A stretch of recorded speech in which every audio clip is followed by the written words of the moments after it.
Hi, I'm Frank Spear. I want to welcome you to this blog.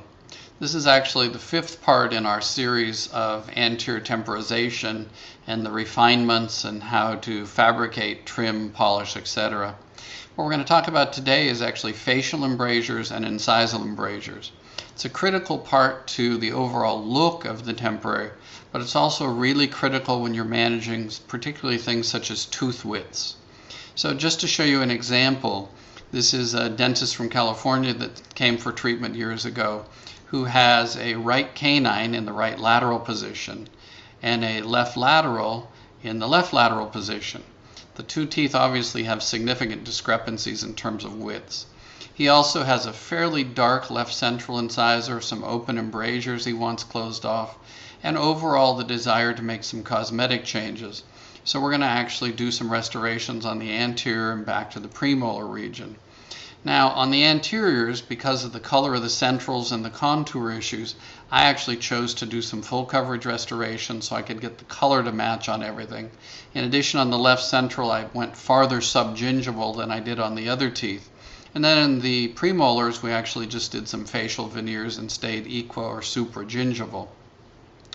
What I want you to notice though is the real size discrepancy between the width of the cuspid in the right lateral position and the width of the left lateral in the left lateral position. The goal now is to actually make those two look the same width.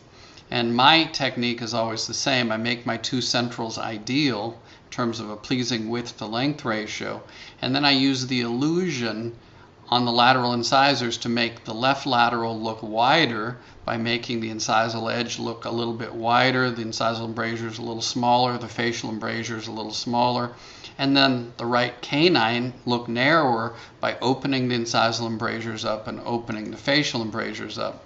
And you can see it quite well on this stone model, exactly what I'm talking about.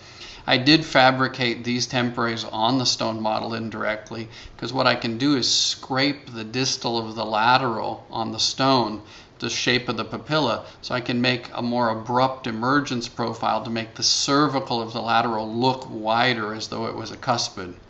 I used a matrix made from a diagnostic wax-up, so this is clear copyplast. And here's the actual temporary. It's Pro Temp. Made using the matrix, but what I want you to notice is the width of the centrals looks the same, and really the right cuspid and the left lateral look pretty close, even though in reality they're not. It's all the illusion of controlling incisal embrasure form and facial embrasure form.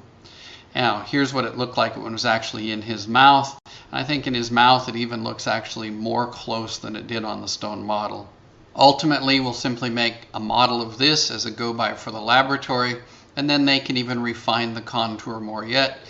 Of course, the other important part about temporization is tissue health, and here's what it looked like the day we removed the temporary to seat all the final restorations. You can see the papilla form, and the tissue health is quite good because of the fit and the embrasure form we carved.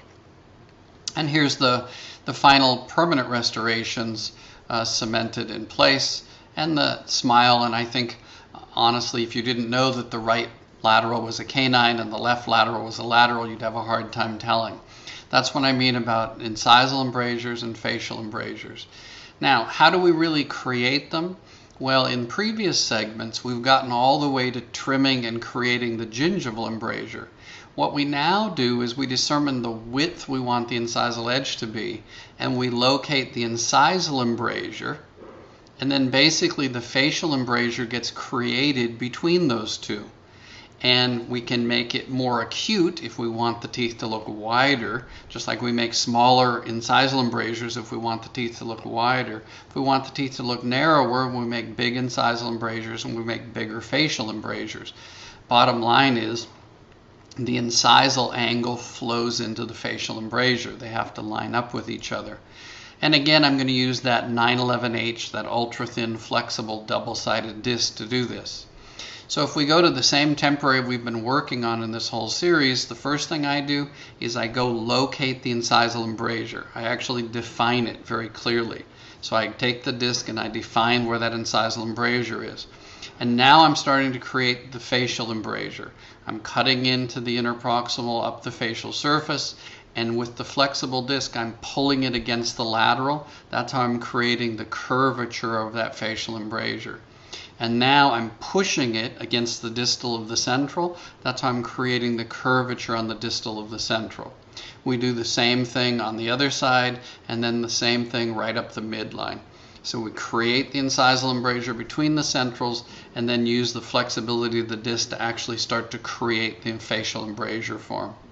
And when you look at it in its finished form, what you should see is a nice gentle curvature to those facial surfaces as they go into the interproximal embrasures, and the symmetry should be nice in the incisal embrasure between the two centrals and also between the centrals and laterals. Now, as we finally move towards starting to finish our temporary, the next thing we'll be doing is we'll be doing the facial surface morphology. What does the facial surface of that tooth actually look like? So I hope you've enjoyed this segment, and I look forward to bringing you the next one.